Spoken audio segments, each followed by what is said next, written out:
അതെ, നമുക്ക് കൂർക്കയും മത്തിയും കൂടെ പീര വെച്ചാലോ? എങ്ങനെയുണ്ടെന്ന് നോക്കാം. നല്ല ടേസ്റ്റാണ് കേട്ടോ.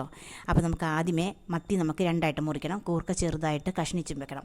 എന്നിട്ട് നമുക്കൊരു മൺചട്ടി എടുത്ത് വെക്കുക. അതിലേക്ക് പച്ച കുരുമുളകും ഇഞ്ചി നന്നായിട്ട് വേണം.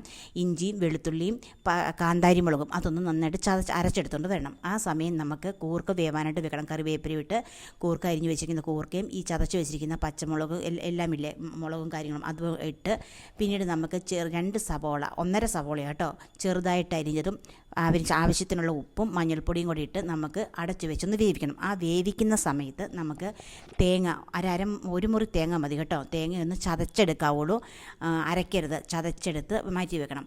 പിന്നീട് നമുക്ക് കൂർക്ക പെട്ടെന്ന് വേവും. അതിലേക്ക് ഒരു സ്പൂൺ റെഡ് ചില്ലി പൗഡറും ഇട്ട് കൊടുത്ത് നമുക്ക് നന്നായിട്ട് മത്തിയും കൂടി ഇട്ട് കൊടുക്കുക. അതൊന്ന് തിള വന്നതിന് ശേഷം ചതച്ച് വെച്ചിരിക്കുന്ന തേങ്ങയും കൂടി ഇട്ട് കൊടുക്കുക. ഞാൻ കുടംപുളിയാണ് ഉപയോഗിച്ചിരിക്കുന്നത് കേട്ടോ. കുടംപുളിയും കൂടെ ഒരു 2 ചുള കുടംപുളി മതി. അതൊന്ന് വെള്ളത്തിൽ കുതിർക്കാൻ വെച്ചിട്ടുണ്ടായിരുന്നു, അതും കൂടി ഇട്ട് കൊടുക്കുക. എന്നിട്ട് അടച്ച് വെക്കുക.